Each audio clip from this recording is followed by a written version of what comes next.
बहन और भाइयों, दोस्तों, देखिएगा, ज़िंदगी में हर पल, हर समय एक सा नहीं होता।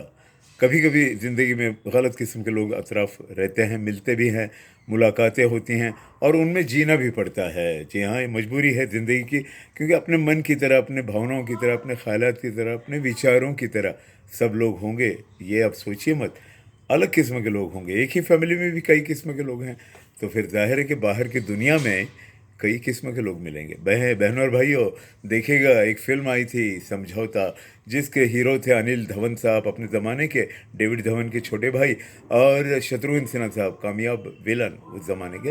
उन्होंने भी एक रोल किया था उसमें। भाई, उस फिल्म का एक गीत बड़ा अर्थपूर्ण था, समझौता, किशोर दा की आवाज़ में। जी हाँ, किशोर दा हमारे लाडले।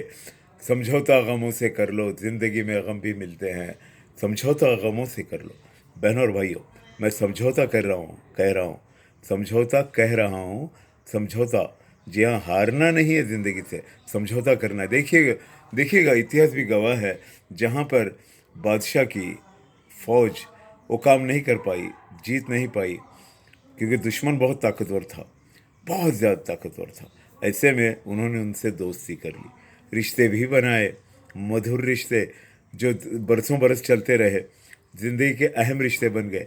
ये होता है समझौता, हारना नहीं है समझौता, जिसको दिमाग से काम लेना, अपने बुद्धि से काम लेना कहते हैं। आइएगा, मैं ओशो की भी एक बात बता दूं।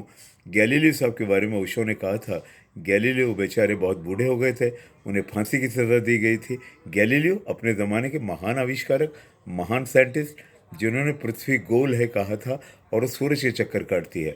भाई, धर्म के ठेकेदारों को ये बात नहीं चली, सूरज के चक्कर पृथ्वी कैसे काटेगी, सूरज चक्कर काटता है पृथ्वी का, ऐसा उनका कहना था।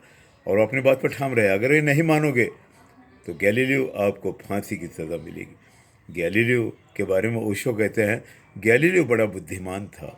जी हाँ, बहुत बुद्धिमान, बहुत होशियार, ज़हीन। उन्होंने वक्त की नज़ाकत को जाना, पहचाना, कहा कि ठीक है, मैं आपकी बात तो मान लेता हूँ, आप जैसा कह रहे हैं वही बात सही है, लेकिन है तो वही बात जो मैं कह रहा हूँ सच। लेकिन उन्होंने उनकी बात मान ली, समझौता कर लिया, उस मरहले से, उस मसले से, उस समस्या से समझौता कर लिया। ये होता है बुद्धिमत्ता का एक अंदाज। समझौता करना पड़ता है बहनों और भाइयों, दोस्तों। ज़िंदगी में हर खुशियाँ, हर पल, हर मौसम एक से नहीं होते। अपने मन में मर्जी का सब नहीं होता, कुछ अलग भी धाराएं बहती हैं, अलग लोग मिलते हैं, अलग विचारों के लोग होते हैं, वहाँ उन्हीं के साथ हमें जीना है। और ऐसा है कि उनके बिना जी भी नहीं सकते। ये अगर मजबूरी होगी तो फिर समझौता ही एक रास्ता रह जाता है। समझौता गमों से कर लो, ज़िंदगी में गम भी मिलते हैं, पतझड़ आते ही रहते हैं। बहनों और भाइयों, समझौता भी एक कला है, समझौता भी एक समस्या का समाधान है।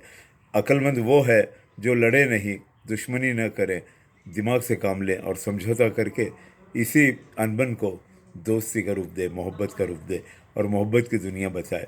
तो आपकी ज़िंदगी सुखकर होगी, आरामदायक होगी, प्रसन्नतामय होगी, खुशहाल होगी और आराम से कटेगी। वरना रोज़ के आने बाने, ताने तिशने और दुनिया भर के झमेलों से गुजरते हुए आप बौखला जाएंगे, बाल नोच लेंगे और आपका बीपी हाई हो जाएगा और बहुत कुछ हो सकता है।